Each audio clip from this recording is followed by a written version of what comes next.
Dalam keheningan kosmos yang tak bertepi, manusia menemukan bahwa dirinya hanyalah kumpulan atom materi yang dirajut oleh hukum-hukum alam. Namun, keberadaan kita melampaui wujud fisik. Manusia menciptakan seni, mimpi, dan peradaban.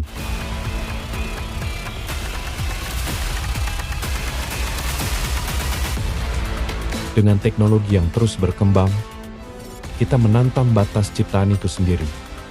Menciptakan bukan sekedar mesin, tetapi manusia baru yang hampir tak dapat dibedakan dari penciptanya. Video ini menggambarkan perjalanan di mana teknologi telah melampaui moralitas, menciptakan program yang dapat berpikir, merasakan, dan bahkan mencintai. Apa yang membedakan ciptaan ini dari penciptanya? Apakah manusia masih menjadi pencipta, ataukah kita telah menciptakan pantulan sempurna diri kita? Dan ketika manusia buatan itu menatap penciptanya, sebuah pertanyaan yang telah lama membayang kembali menggema. Apakah roh atau jiwa yang kita percayai sebagai inti dari kemanusiaan hanyalah ilusi dari atom-atom yang menari dalam harmoni?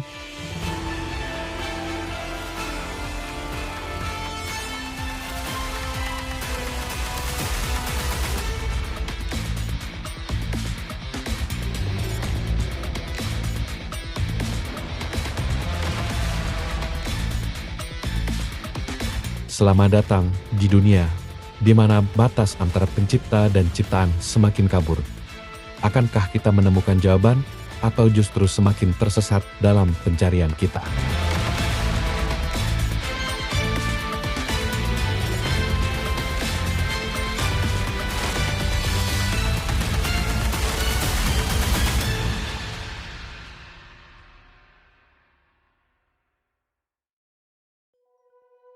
But particle physicists have collected elementary particles in what's called the Standard Model of Particle Physics.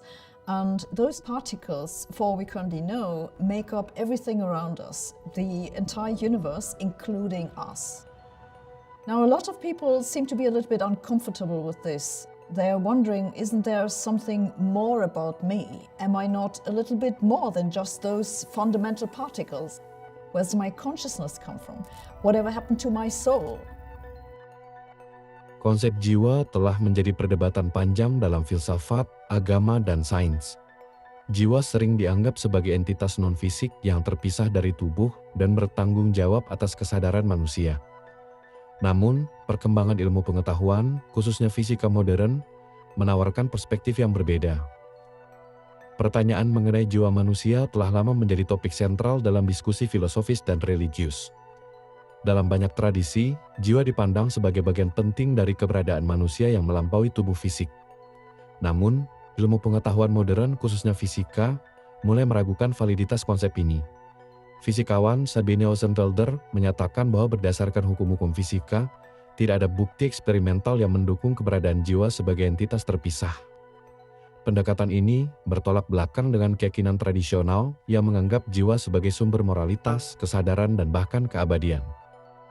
Dalam filsafat dan agama, jiwa sering didefinisikan sebagai esensi manusia yang tidak terlihat, abadi, dan terpisah dari tubuh. Konsep ini hadir dalam berbagai bentuk, seperti Atman dalam tradisi Hindu, ruh dalam Islam, atau jiwa abadi dalam Kristen. Jiwa sering dikaitkan dengan identitas manusia, sumber moralitas, dan kehidupan setelah kematian. Namun, pandangan ini sulit diverifikasi secara empiris. Sementara filsafat metafisika memberikan landasan bagi diskusi ini. Sains modern menuntut bukti fisik atau eksperimen yang dapat diuji. Hossenfelder menjelaskan bahwa standar model dalam fisika partikel telah berhasil menggambarkan semua partikel dasar dan interaksi fundamental di alam semesta. Model ini mencakup 4 gaya fundamental, yakni gravitasi, elektromagnetis, gaya nuklir kuat, dan gaya nuklir lemah. Jika jiwa adalah entitas non-fisik yang berinteraksi dengan tubuh manusia, maka interaksi tersebut seharusnya dapat diukur melalui salah satu dari gaya-gaya ini. Namun, hingga kini tidak ada bukti fisik atau fenomena yang mendukung keberadaan jiwa. Semua interaksi tubuh manusia, termasuk aktivitas otak, dapat dijelaskan oleh hukum fisika dan biologi yang kita pahami. Kesadaran manusia sering digunakan sebagai argumen untuk keberadaan jiwa. Namun, Hossenfelder dan ilmuwan lain berpendapat bahwa kesadaran adalah hasil dari proses biologis dan fisik di otak. Aktivitas listrik di jaringan neuron menciptakan pengalaman subjektif seperti rasa iri dan emosi.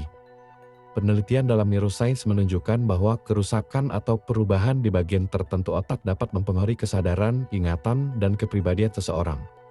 Fakta ini mendukung pandangan bahwa kesadaran adalah fungsi otak, bukan manifestasi dari entitas non-fisik seperti jiwa. Makna hidup tanpa jiwa, pandangan materialistis ini sering dikritik karena dianggap mengurangi makna hidup manusia. Namun, Hossenfelder berpendapat bahwa moralitas, makna, dan tujuan hidup tidak harus bergantung pada keberadaan jiwa. Sebaliknya, manusia dapat menemukan makna melalui hubungan sosial, kontribusi terhadap masyarakat, dan eksplorasi pengetahuan. Memang, penelitian tentang kesadaran masih berada pada tahap awal. Meskipun sains belum mampu menjelaskan semua aspek kesadaran, ini bukan berarti ada bukti untuk keberadaan jiwa. Sebaliknya, hal ini menunjukkan kompleksitas otak manusia dan perlunya penelitian lebih lanjut. Berdasarkan hukum fisika modern, tidak ada bukti yang mendukung keberadaan jiwa sebagai entitas independen. Kesadaran manusia dapat dijelaskan sebagai hasil interaksi kompleks antara neuron dan aktivitas listrik di otak. Pandangan materialistis ini tidak mengurangi nilai atau makna hidup manusia. Sebaliknya, ia menantang kita untuk memahami dan menghargai keindahan kehidupan melalui lensa sains dan pengetahuan. See through you!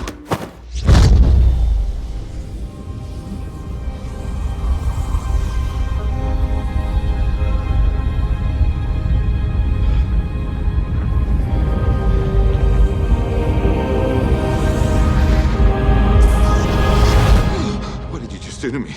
I pushed your astral form out of your physical form. What's in that tea? Sebagaimana dijelaskan sebelumnya oleh fisikawan Sabine Hossenfelder, bahwa kesadaran manusia itu dipengaruhi oleh otak karena adanya interaksi neuron dan aktivitas listrik di otak.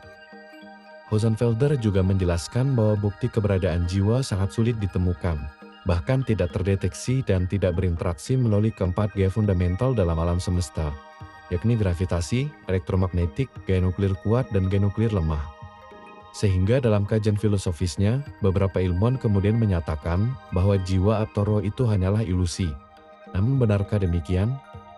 Seperti yang kalian saksikan pada cuplikan film Doctor Strange 2016 tersebut, bagaimana The Ancient One mendorong tubuh astral Dr. Strange keluar sehingga ia dapat melihat tubuh fisiknya terpisah dengan rohnya.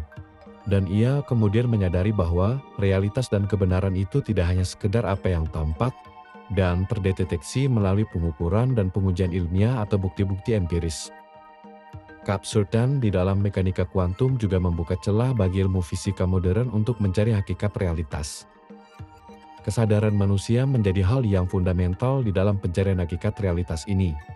Karena hal itulah yang mendorong Anaka Harris meneliti lebih dalam, terutama pemikiran di dalam teori panpsikisme. There's no perfect definition for consciousness in the way that I'm using it here in the most fundamental sense. And so it's useful to use Thomas Nagel's description from his essay, What is it like to be a bat? He illustrates a bat that is moving through the world using sonar. So it's making sounds, the sounds are bouncing off the walls and the trees, and it gets a picture of its external world in the same way that we get a picture of the external world through vision. But you can imagine that the actual felt experience of that is very different from our experience of using vision. Kesadaran adalah salah satu misteri terbesar dalam sains modern. Anaka Harris mengeksplorasi gagasan bahwa kesadaran mungkin tidak hanya terbatas pada otak manusia. Pendekatan ini menantang intuisi kita dan memperkenalkan konsep bahwa kesadaran mungkin merupakan sifat mendasar alam semesta. Kesadaran sering dianggap sebagai pengalaman subjektif yang hanya dimiliki oleh makhluk hidup dengan otak yang kompleks seperti manusia. Namun, pemahaman tradisional ini mulai dipertanyakan oleh peneliti seperti Anaka Harris.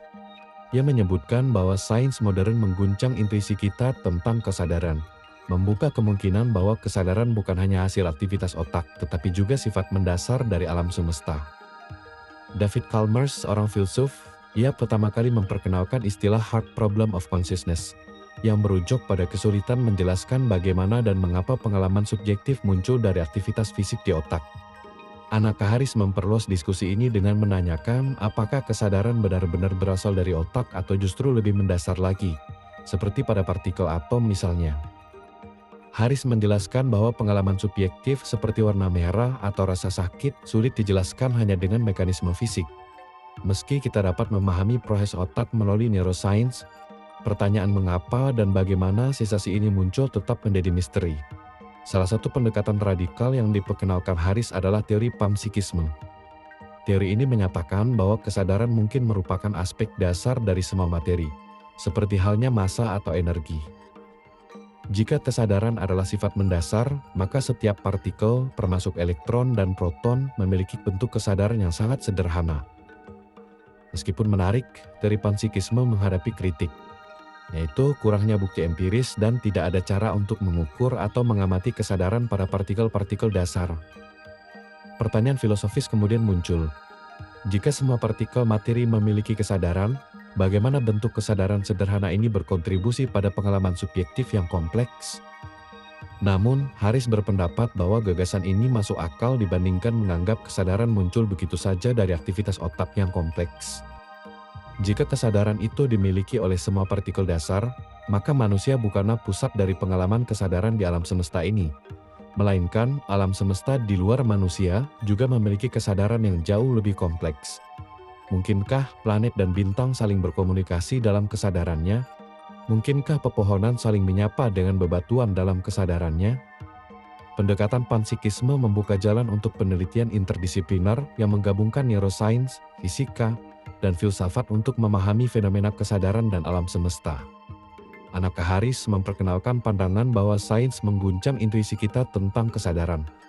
Dengan mempertimbangkan teori panpsikisme, kita dapat memandang kesadaran sebagai sifat mendasar alam semesta.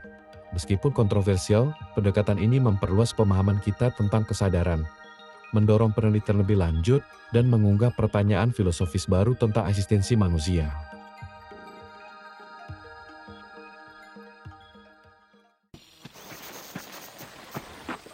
Here. Now bring me one of the stimulants. Copy.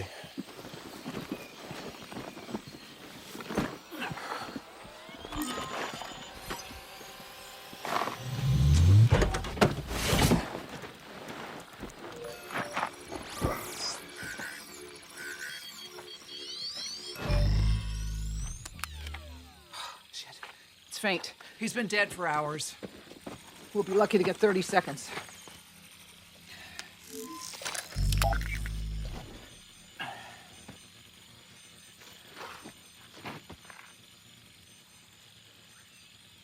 How do you know that worked?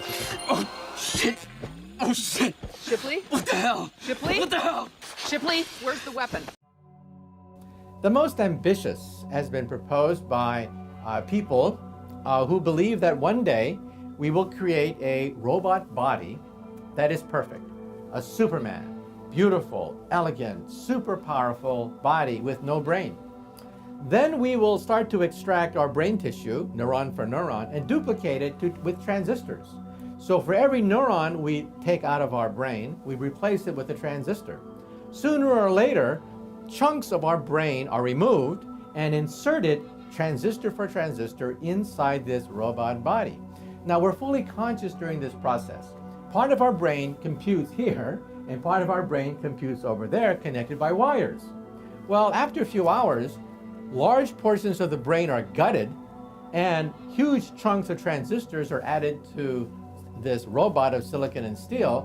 And when it's finally finished, you now have no brain in your head, and here's a robot with a complete brain and a complete body. That's one of the most ambitious ways to transfer consciousness from our body to another body. And then the question is that really you? Seperti yang kalian lihat pada salah satu scene film The Creator, bagaimana kehidupan manusia sudah beranjak ke utopia teknologi, di mana teknologi memungkinkan manusia melakukan segalanya tanpa kenal batasan biologis dan moralitas, seperti mentransfer kesadaran manusia ke dalam robot humanoid, di mana manusia menciptakan robot-robot yang menyerupai manusia dengan kemampuan untuk menangkap dan menerima kesadaran manusia yang diakses melalui pemindaian otak menggunakan alat khusus. Namun hal itu bukanlah sekedar film belaka. Teknologi yang sedang dikembangkan oleh para ilmuwan, terutama pada bidang neuroscience seperti neuroteknologi hingga komputasi kuantum, di kemudian hari memungkinkan untuk hal itu terjadi. Konsep transfer kesadaran manusia ke tubuh robot atau perangkat digital telah menjadi salah satu visi futuristik paling ambisius dalam sains dan teknologi. Michio Kaku, seorang fisikawan teoritis, menjelaskan bahwa pengunggahan kesadaran memerlukan pemetaan penuh pada koneksi saraf otak manusia dan penerapannya ke dalam sistem digital. Kemajuan dalam kecerdasan buatan, neuroscience, dan komputasi kuantum telah membuka diskusi tentang pengunggahan kesadaran. Gagasan ini melibatkan pemetaan otak secara mendetail untuk menciptakan replika digital dari kepribadian, ingatan, dan pengalaman manusia. Michio Kaku mengemukakan bahwa dengan teknologi masa depan, transfer kesadaran ini mungkin dapat diwujudkan. Lalu, teknologi apakah yang digunakan untuk mentransfer kesadaran? Yang pertama adalah konektom. Konektom sendiri adalah peta lengkap seluruh koneksi saraf di otak manusia. Proyek ini bertujuan untuk memetakan bagaimana lebih dari 100 miliar neuron dan kuadriliun sinaps otak manusia saling terhubung. Ide dasarnya adalah bahwa kesadaran manusia dan segala hal yang mendefinisikan diri seseorang tersimpan dalam pola interaksi ini. Jika pola ini bisa diidentifikasi dan disalin, maka mereka dapat diunggah ke media digital.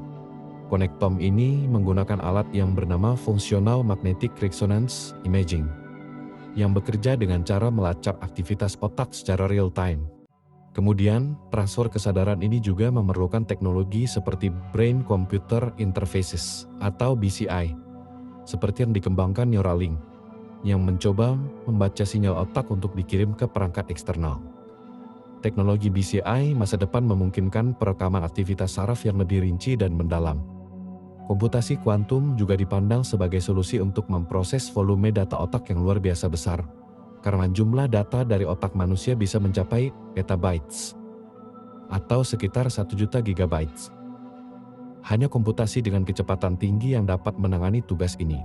Komputer kuantum mampu bekerja secara paralel untuk menyelesaikan masalah kompleks, termasuk pemetaan koneksi saraf. Saat ini, pengunggahan kesadaran masih berada pada tahap teoritis. Meskipun alat seperti BCI hingga teknik pencitraan otak terus berkembang, mencapai pemahaman penuh tentang otak manusia membutuhkan waktu puluhan hingga ratusan tahun lagi. Salah satu daya tarik utama pengunggahan kesadaran adalah gagasan bahwa manusia dapat mencapai bentuk keabadian. Setelah tubuh biologis meninggal, kesadaran seseorang dapat terus ada dalam bentuk digital. Mekanisme dan teknologi transfer kesadaran ini telah menimbulkan implikasi besar secara filosofis mengenai eksistensi kehidupan manusia. Seandainya seseorang dapat memilih keabadian, apakah itu benar-benar hidup?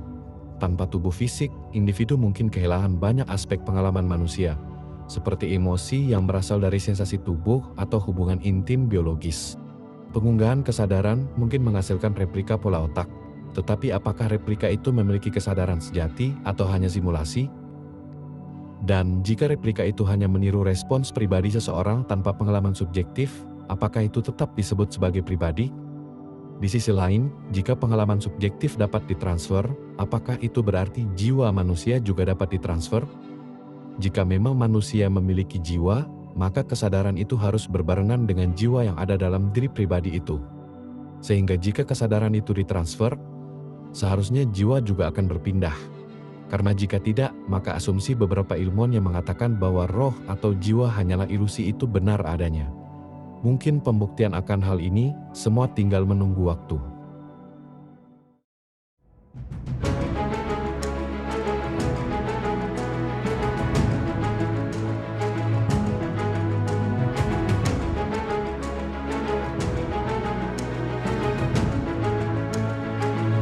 Ilmu pengetahuan akan terus berkembang bak tsunami yang tak terbendung.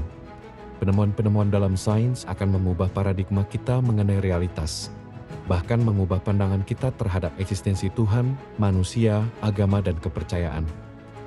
Terlebih jika manusia bisa hidup abadi berkat teknologi, dan mampu menciptakan manusia sempurna tanpa cacat celah berkat teknologi. Bagi yang mengikuti perkembangan sains akan menyadari bahwa realitas ini begitu kompleks, tidak sesederhana seperti yang kita pikirkan dan agama kita ajarkan. Namun, Harapan di balik ketidaktahuan ini yang membuat kita meyakini bahwa ada sesuatu yang lebih besar yang menjadi pengada dari segala realitas yang ada.